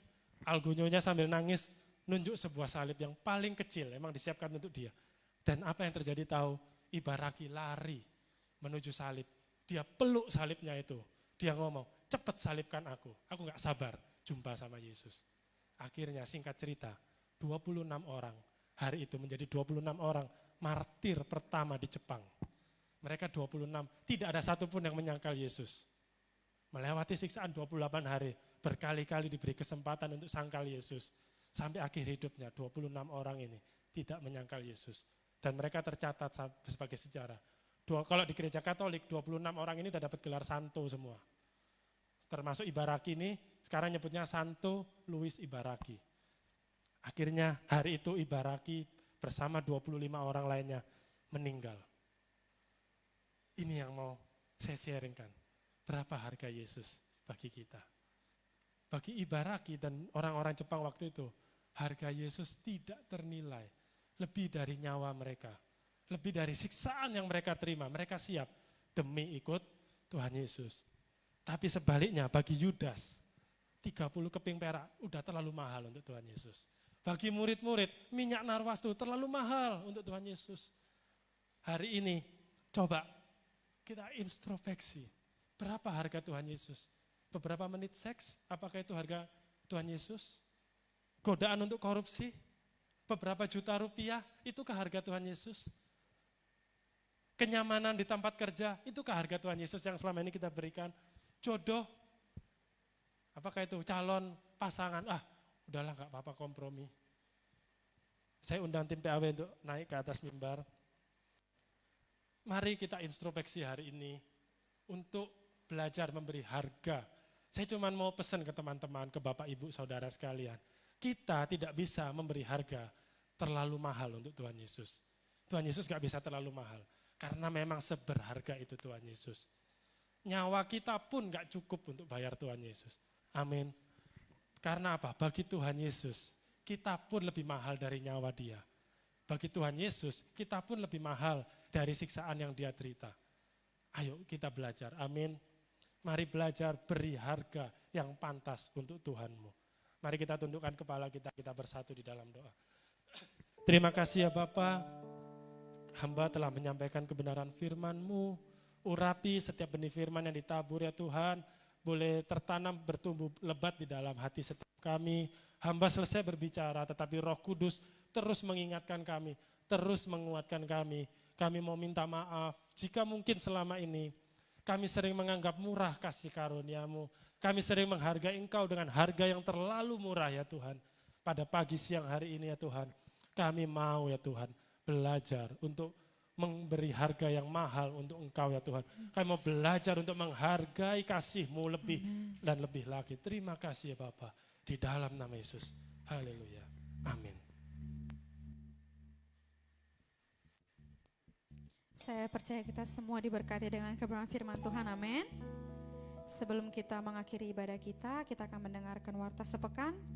Untuk pengumuman yang pertama, izinkan saya bertanya, apakah di antara Bapak Ibu Saudara ada yang baru pertama kali hadir dan beribadah di tempat ini? Kalau ada boleh lambaikan tangannya tinggi-tinggi. Ada satu jiwa. Ada lagi? Ada satu aja. Aku dan saudariku, Tuhan cinta dan mengasihimu. Mari bersuka cita semua di dalam rumah Tuhan. Oh saudaraku dan saudariku, Tuhan cinta dan mengasihimu. Mari bersuka cita semua di dalam rumah Tuhan. Kami segenap pengerja mengucapkan selamat datang, selamat beribadah, selamat bertumbuh bersama-sama dengan kita di tempat ini. Kiranya di minggu-minggu berikutnya kita kembali berkumpul dan beribadah bersama-sama, amin. Untuk pengumuman selanjutnya, ibadah raya minggu depan akan kembali diadakan di tempat ini di hari Minggu jam 10 pagi. Dan untuk minggu depan kita akan dilayani oleh Bapak Pembina kita, yaitu Bapak Pastor Johannes. Saya mengundang kita semua untuk kembali hadir, kembali beribadah di tempat ini di hari Minggu nanti, sehingga tidak ada satupun di antara kita yang terlewatkan untuk memuliakan nama Tuhan kita yang luar biasa. Dan sekolah minggu juga akan dibarengi dengan ibadah raya di tempat ini di hari Minggu jam 10 pagi. Bagi Bapak Ibu Saudara yang terkasih, apabila memiliki anak kecil atau mungkin keponakan, mungkin boleh dibawa ke tempat ini agar sama-sama mengenal Tuhan melalui ibadah sekolah minggu dari gereja kita. Dan untuk selanjutnya, ibadah Bipro Sabtu depan akan diadakan di tempat ini di jam 7 malam. Dan kita akan dilayani oleh drummer kita, Saudara Joshua Sandi. Saya menghimbau untuk setiap kita anak-anak muda yang masih berjiwa muda untuk hadir kembali di ibadah Bipro kita di hari Sabtu nanti, agar masa muda kita semakin indah bersama-sama dengan Tuhan, amin. Dan untuk pengumuman selanjutnya akan diadakan ibadah doa malam di hari Rabu di tempat ini di jam 7 malam. Bagi Bapak Ibu Saudara yang terkasih, apabila memiliki pergumulan atau rindu ingin didoakan, boleh bersama-sama menghadiri ibadah doa malam kita, agar lewat ibadah doa malam kita ini hidup kita semua dipulihkan. Dan untuk pengumuman yang terakhir, tidak lupa saya menghimbau kita semua untuk mengikuti atau memfollow up setiap akun sosial media gereja kita, baik melalui Instagram, Facebook maupun TikTok, agar kita tidak tertinggal informasi seputar daripada gereja kita. Demikian warta sepekan, Tuhan memberkati. Kita akan berikan korban persembahan kita yang kedua, di mana korban persembahan ini menjadi diakonia kita untuk pembangunan rumah ibadah Tuhan. Mari setiap kita yang rindu memberikan korban persembahan ini, kita satukan hati kita berdoa. Tak henti-hentinya kami mengucap syukur Tuhan untuk perkenanan-Mu yang kami rasakan di sepanjang ibadah kami ini Tuhan Yesus. Kami telah memuji, menyembah, bersuka cita memuliakan nama Tuhan. Kami telah merasakan hadirat Tuhan tinggal berdiam diri di dalam setiap hati kami, di dalam hidup kami Tuhan. Kami juga sudah mendengarkan kebenaran firman-Mu Tuhan. Biarlah firman itu menjadi sumber kekuatan bagi setiap hidup kami. Biarlah firman ini Tuhan Yesus menjadi rema di dalam setiap hidup kami. Berkati hamba-Mu yang telah menyampaikan firman-Mu Tuhan. Engkau pakai lebih luar biasa lagi, semakin berapi-api untuk memberitakan firman-Mu Tuhan Yesus. Berkati hidupnya, berkati keluarganya Tuhan Yesus. Engkau yang menyediakan, Engkau yang mencukupkan setiap apapun yang dia butuhkan di dalam kehidupannya Bapa. Saat ini Tuhan kami rindu memberikan korban persembahan kami yang kedua, di mana persembahan ini kami tujukan untuk pembangunan rumah ibadah-Mu Tuhan Yesus. Biarlah rumah ibadah ini Tuhan boleh berkenan bagi-Mu Tuhan. Biarlah pembangunannya boleh seturut kehendak Tuhan. Berkati setiap tangan-tangan yang memberikan korban persembahan ini Tuhan. Kami percaya apapun yang kami butuhkan, apa yang kami perlukan, Tuhan sudah sediakan terlebih dahulu. Di dalam nama Tuhan Yesus kami mau memberi dengan penuh sukacita. Haleluya. Amin. Selamat memberi Bapak Ibu Saudara.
Sebelum kita mengakhiri ibadah ini, mari kita tundukkan kepala, kita mau berdoa bersyafaat. Bapak yang baik, kami bersyukur, berterima kasih buat kebaikan-Mu, kami semua bisa menjalani ibadah ini dari awal, pertengahan, hingga menjelang akhir ini Tuhan, dengan penuh sukacita, dengan berkat yang luar biasa daripada-Mu. Terima kasih ya Tuhan. Bahkan kami mengucap syukur buat kebenaran firman-Mu yang telah disampaikan oleh hamba-Mu ini Tuhan. Berkati hamba-Mu Tuhan. Berkati usaha pekerjaannya, berkati pelayanannya, berkati keluarganya, istri dan putra-putrinya. Kami percaya Tuhan, Engkau pakai hamba-Mu ini sebagai alat kemuliaan-Mu lebih-lebih lagi. Dimanapun dia Kau utus, Kau berkati dia sebagai alat kemuliaan-Mu yang berkenan kepadamu ya Tuhan. Terima kasih ya Tuhan. Hamba juga berdoa Tuhan untuk pendeta pembina kami Bapak Simon Yoba dahulu. Berkati hamba-Mu ini Tuhan, berkati pelayanannya di Tanjung Morawa, berkati keluarganya, berkati istri dan anak-anaknya. Kami percaya Tuhan, hamba-Mu ini Kau pakai luar biasa lagi Tuhan. Terima kasih Yesus. Tak lupa kami juga berdoa untuk gembala sidang di tempat ini, Pastor Jose yang tidak bersama-sama dengan kami, yang saat ini sedang berada di Jakarta. Kami percaya Tuhan, hamba melepaskan berkat untuk gembala sidang kami Tuhan. Berkati mereka sekeluarga, supaya mereka bisa berlibur dengan baik, berjumpa dengan keluarganya yang di Jakarta, penuh sukacita ya Tuhan. Dan kami percaya Kau lindungi mereka semuanya, Kau pakai dia dimanapun dia berada untuk memberitakan kebenaran firman-Mu Tuhan. Dan pada saatnya nanti hamba-Mu ini boleh pulang ke Medan, boleh bersama-sama kami kembali beribadah di tempat ini ya Tuhan. Terima kasih ya Bapa. Kami juga berdoa untuk seluruh jemaat-Mu yang hadir di tempat ini Tuhan. Kami percaya Tuhan, Engkau memberkati mereka semuanya Tuhan. Kami percaya Tuhan, mereka yang datang membawa sakit penyakit, pulang membawa kesembuhan di dalam nama Yesus. Mereka yang datang dengan segala problema, permasalahan kehidupannya Tuhan, kami percaya pulang membawa jawaban yang luar biasa daripada-Mu Tuhan. Kami bersyukur, terima kasih Tuhan. Dan mereka yang datang dengan kekurangan, dengan kemiskinan Tuhan, kami percaya Tuhan, Engkau membukakan tingkap langit-Mu, Kau curahkan berkat-Mu ya Tuhan, sehingga Engkau memberkati mereka semuanya dengan limpah-Mu yang luar biasa Tuhan. Kami percaya Tuhan, burung di udara Kau pelihara, apalagi kami semua umat-Mu yang senantiasa menyembah memuji Engkau di tempat ini ya Tuhan. Terima kasih Tuhan, pemulihan-Mu terjadi atas seluruh jemaat-Mu yang sudah menaikkan pujian penyembahan kepada-Mu ini ya Tuhan. Tak lupa Tuhan, kami juga berdoa untuk seluruh jemaat yang tidak bisa hadir saat ini bersama-sama kami beribadah Tuhan. Kami tidak tahu apa yang menjadi permasalahan problema mereka, tapi hamba melepaskan berkat untuk mereka yang ada di rumah, yang sedang sakit ataupun apapun alasannya Tuhan, mereka boleh Kau pulihkan, Kau sembuhkan di dalam nama Yesus, sehingga untuk minggu-minggu depan mereka boleh bersama-sama dengan kami beribadah di tempat ini ya Tuhan. Terima kasih Yesus. Kami juga berdoa untuk seluruh kegiatan gereja di tempat ini, seluruh ibadah-ibadah di tempat ini Tuhan, kami serahkan dalam tangan-Mu Tuhan. Mulai ibadah minggu raya seperti saat ini, ibadah sekolah minggu, ibadah FA, ibadah doa malam, ibadah Bipro, juga ibadah apapun yang doa pagi, semuanya Tuhan boleh berkenan kepada-Mu. Ibadah yang kami naikkan boleh menjadi dupa yang harum untuk boleh sampai kepada kemuliaan-Mu ya Tuhan.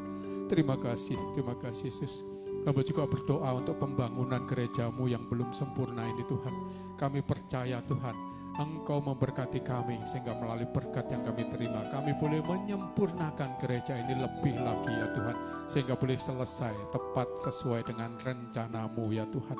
Terima kasih Tuhan, berkati kami semua boleh menjadi saluran berkat-Mu di gereja-Mu ini ya Tuhan. Tak lupa Tuhan, kami juga berdoa untuk seluruh pekerja-pekerja yang sudah melayani-Mu di tempat ini Tuhan. Berkati mereka semuanya Tuhan. Berkati mulai dari WL, singer, di musik, multimedia, diaken, diakonis, pendoa, guru-guru sekolah minggu. Semuanya Kau berkati dengan limpah-Mu Tuhan. Hanya Engkau yang sanggup membalaskan segala jerih lelah mereka Tuhan.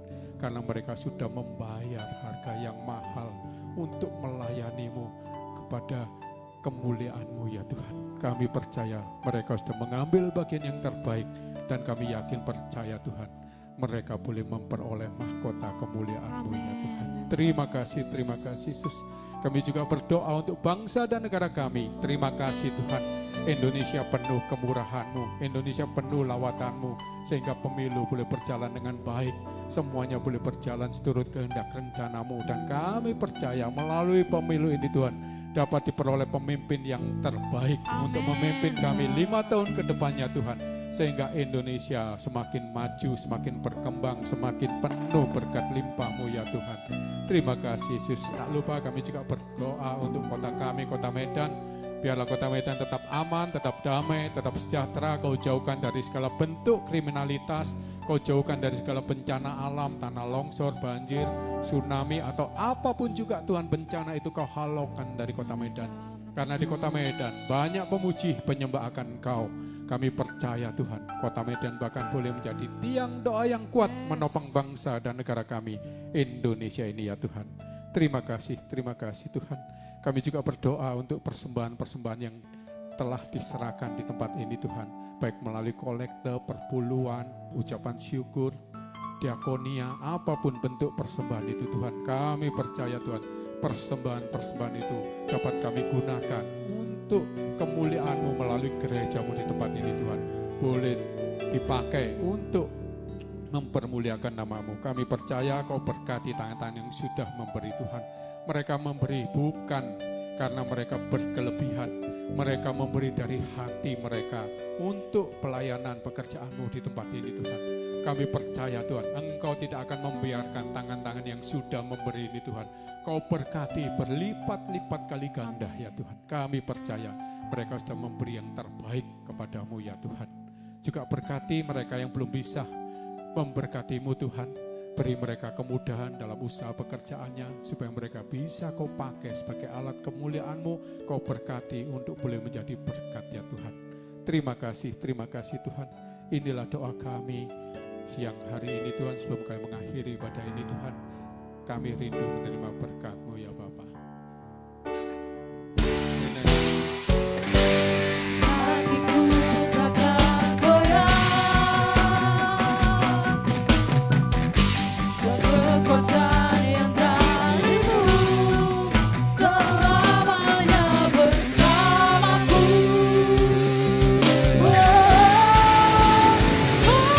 Aku percaya Kau bekerja mendatangkan kebaikan di hidupku.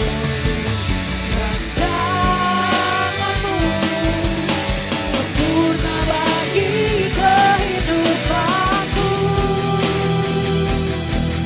Selamanya ku percaya Kau bekerja mendatangkan kebaikan di hidupku.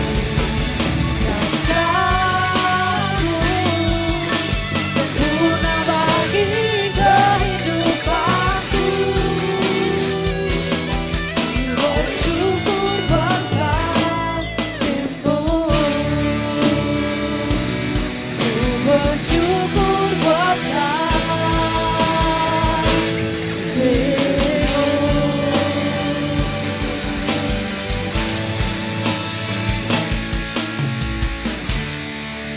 Kekasih Tuhan, angkatlah kedua tangan-Mu,